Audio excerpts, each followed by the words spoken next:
ছি, চাকমারা এসব কি খায়? সাপ, ব্যাঙ, পোকা মাকড় সামনে যা পায় তাই খেয়ে ফেলে ওরা, কিছুই বাদ দেয় না মনে হয়।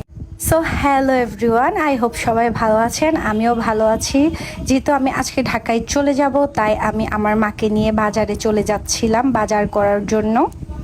আমি আর মা হচ্ছে যে রিক্সার জন্য দাঁড়াইছিলাম, তারপর হঠাৎ করে একটা রিক্সা পেয়ে গেছি। তো এই যে বাজারের উদ্দেশ্যে রওনা দিছি। তো ভিডিওর ফার্স্টেই যে কথাগুলো বলছি এগুলো আমার কথা না, এগুলো হচ্ছে যে কিছু বাঙালিদের কথা, যারা হচ্ছে আমাদের আদিবাসীদের ভিডিও দেখে তাদের কথা। এমনও কিছু কিছু মানুষ আছে যে আমাদেরকে কমেন্ট করে আমরা নাকি ঘু বাদ দিয়ে সবই খাই।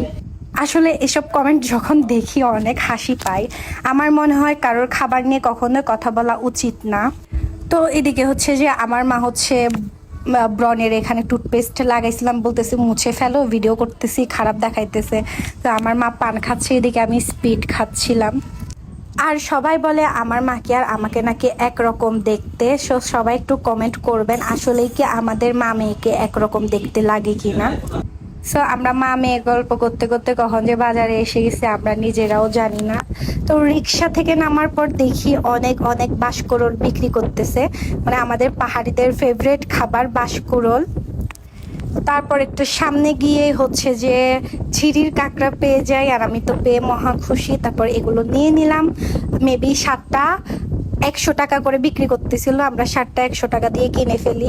এরপরেই যে আমার মা সামনে সামনে হাঁটতেছে আর আমি আস্তে আস্তে হেঁটে হেঁটে হচ্ছে ভিডিও নিতেছিলাম, যেহেতু আজকে আমার বান্দরবানের লাস্ট ডে।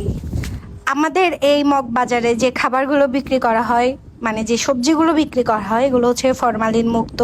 তো একটু সামনে গিয়ে হচ্ছে যে বাঁশ দেখি, সো আমার অনেক ভালো লাগছিল, তো এটা আমি নিয়ে নিই। এরপরে আমরা মাছ মাংস দেখতে গেলাম। এখানে হচ্ছে কুচ্চা মাছ, তারপরে দেশি মুরগি আর হচ্ছে ব্যাং, সব আমার ফেভারিট খাবার।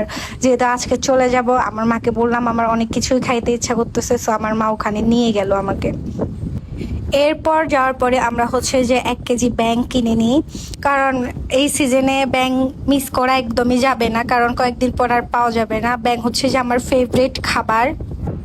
আর যদি মায়ের হাতের রান্না হয় তাহলে তো কোনো কথাই নেই, যেহেতু আসি আমি তো মায়ের হাতের অনেক রান্না খেয়ে যাব। আর এই যে বস্তাটা দেখতে পাচ্ছেন, এখানে হচ্ছে যে অনেক অনেক ব্যাং ঢুকায় রাখা হয়েছে। সো আমি বলতেছি একটু দেখান বাইর করে। তো উনি এখন হচ্ছে যে বেছে বেছে হচ্ছে দিতেছিল আমাদেরকে। এই যে দেখেন ব্যাংগুলা, মানে একদম টাটকা। আমরা হচ্ছে ব্যাঙের চামড়াগুলো খাই না, কিন্তু আমাদের ব্যাঙের মাংসগুলো আমরা খাই, আমরা যারা চাকমারা আছি। কিন্তু আমাদেরই সম্প্রদায়ের যারা মারমা আছে ওনারা নাকি হচ্ছে ব্যাঙের চামড়াগুলো খাই, খেতে নাকি অনেক সুস্বাদু, মানে জেলি খেতে যেমন তেমন। সো কোনো একদিন ট্রাই করার অনেক ইচ্ছা আছে। আমার তো অনেক মারমা ফ্রেন্ড আছে, আমি কোনো একদিন ওদের বাসায় গিয়ে ট্রাই করবো। নাইলে আমার মামি তো আছেই, উনি তো মারমাই, আমার ছোট মামার বউ। সো মামিকে একদিন রান্না করে দিতে বলবো। এরপরে হচ্ছে যে আমার মা একটা দেশি মুরগি নিয়ে নেয়। এই দেশি মুরগিটা নাকি মারিচ্ছার মুরগি, মানে রাঙামাটির এদিকে মারিচ্ছা। সো অনেকদিন পর মানে গ্রামের মুরগি, আর গ্রামের মুরগি যে পাহাড়ি মুরগি খাইতে কি সুস্বাদু, যারা একবার খেয়েছেন অবশ্যই জানেন, আর যারা খান নাই একবার হলেও খেয়ে দেখবেন।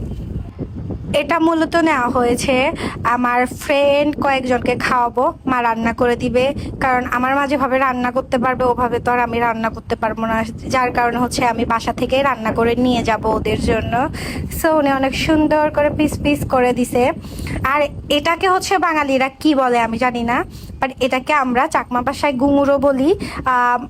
মারমারা মেবি তুরফল নাকি কি একটা বলে, সো আমি জানি না। তারপর হচ্ছে যে এই যে আবার বাঁশ নিয়ে নিছি, কেন জানি না, বাঁশকুড়োল অনেক খাইতে মজা লাগে। এই যে আমার মা হচ্ছে নগদ থেকে টাকা তুলতেছে আর আমি ভিডিও নিতেছি। তো আজকের ভিডিওটা এ পর্যন্তই। Thanks for watching my video. সবাই ভালো থাকবেন, সুস্থ থাকবেন।